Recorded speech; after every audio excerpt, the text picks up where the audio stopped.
Hello दोस्तों, Lucent revision class में आपका स्वागत है। और अभी हम लोग पढ़ रहे हैं लूसेंट का प्राचीन इतिहास, जिसमें आज देखेंगे चैप्टर 13 मगध राज का उत्कर्ष। इसके पहले जितने भी धर्म थे सबका वीडियो अपलोड कर दिया गया है। अगर आप नहीं देखे हैं तो जाकर देख लें, क्योंकि रिवीजन के पर्पज़ से बनाया गया वीडियो है। तो आप पहले बुक को पढ़िए और वीडियो के माध्यम से रिवीजन कीजिए। जीके जीएस में आपको कहीं भी दिक्कत नहीं होगी, क्योंकि इंसान को देखकर और सुनकर ज़्यादा याद होता है। तो आप वीडियो के माध्यम से रिवीजन कीजिए। चलिए शुरू करते हैं। मगध राज का उत्कर्ष दिया है। मगध का सबसे प्राचीन वंश का संस्थापक बृहद्रथ था। मगध के सबसे प्राचीन वंश का संस्थापक बृहद्रथ था। इसकी राजधानी गिरिब्रज थी, जिसको राजगिरी ही बोलते हैं। जरासंध बृहद्रथ का पुत्र था। जरासंध बृहद्रथ का पुत्र था। राजगिरी जाएंगे तो जरासंध का अखाड़ा भी आप देखेंगे। चलिए आगे देखते हैं। हर्यक वंश का संस्थापक बिंबिसार मगध की गद्दी पर 544 ईसा पूर्व में बैठा। हर्यक वंश का संस्थापक कौन था? बिंबिसार। और ये मगध की गद्दी पर 544 ईसा पूर्व में बैठा, बौद्ध ग्रंथों के अनुसार। आगे दिया है, वह बौद्ध धर्म का अनुयायी था। बिंबिसार बौद्ध धर्म का अनुयायी था। यह प्रथम भारतीय राजा था जिसने प्रशासनिक व्यवस्था पर बल दिया। बिंबिसार प्रथम भारतीय राजा था जिसने प्रशासनिक व्यवस्था पर बल दिया। आगे दिया है, बिंबिसार ने ब्रह्मदत्त को हराकर अंगराज को मगध में मिला लिया। एक क्वेश्चन हमेशा पूछ देता है कि बिंबिसार ने किसको हराकर अंगराज को मगध में मिलाया? तो ब्रह्मदत्त को। आगे है, बिंबिसार ने राजगिरी का निर्माण कर उसे अपनी राजधानी बनाया। बिंबिसार ने राजगिरी का निर्माण किया और उसने अपनी राजधानी बनाया। इसके आगे दिया है, बिंबिसार ने मगध पर करीब 52 वर्षों तक शासन किया। बिंबिसार मगध पर कितने वर्षों तक शासन किया? 52 वर्षों तक। आगे दिया है, महात्मा बुद्ध की सेवा में बिंबिसार ने राजवैद्य जीवक को भेजा। ये क्वेश्चन हमेशा पूछ देता है कि महात्मा बुद्ध की सेवा में बिंबिसार किसको भेजा था? तो राजवैद्य जीवक को। और अवंतिक राजा प्रद्योत जब पांडु रोग से ग्रसित हैं, उस समय भी बिंबिसार ने जीवक को उनके सेवा के लिए भेजा था। राजा प्रद्योत के सेवा में भी जीवक को भेजा और महात्मा बुद्ध की सेवा में भी राजवैद्य जीवक को भेजा। आगे दिया है, बिंबिसार ने वैवाहिक संबंध स्थापित कर अपने साम्राज्य का विस्तार किया। इसने युद्ध नीति को नहीं अपनाया, बल्कि वैवाहिक संबंध स्थापित कर अपने साम्राज्य का विस्तार किया। इसने कौशल नरेश प्रसजित की बहन महाकौशला से, वैशाली के चेटक के पुत्री चलना से तथा मद्र देश की राजकुमारी क्षेमा से शादी की। एक बार फिर देखते हैं। इसलिए कौशल नरेश प्रसजित की बहन महाकौशला से, वैशाली के चेटक के पुत्री चलना से तथा मद्र देश जो आधुनिक पंजाब में है वहाँ की राजकुमारी क्षेमा से शादी की। आगे दिया है, बिंबिसार की हत्या उसके पुत्र अजातशत्रु ने कर दी और वह 493 ईसा पूर्व में मगध की गद्दी पर बैठा। बिंबिसार की हत्या कौन किया? तो उसका ही पुत्र अजातशत्रु 493 ईसा पूर्व में कर दिया और मगध की गद्दी पर अजातशत्रु ने बैठा।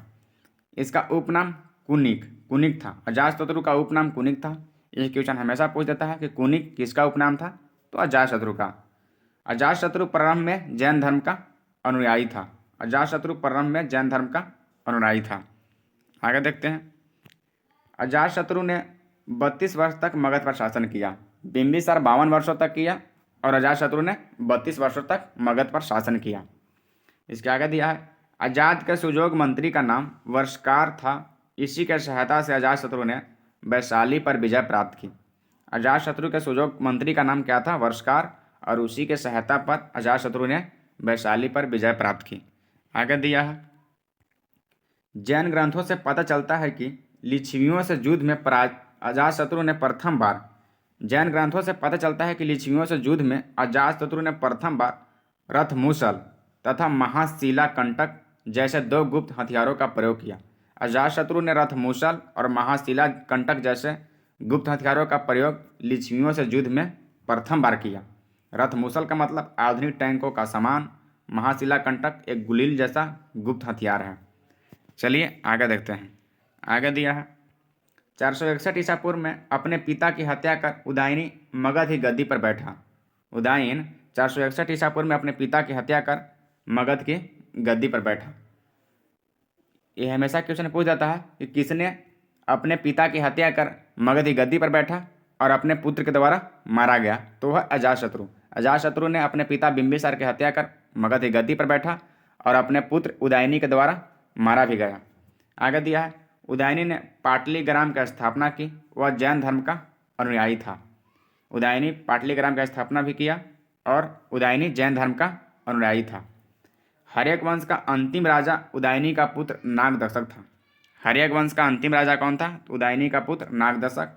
और नागदशक को उसके अमात्य शिशुनाग ने 412 ईसा पूर्व में अपदस्थ करके मगध पर शिशुनाग वंश की स्थापना की। शिशुनाग वंश की स्थापना किसने किया? तो शिशुनाग ने।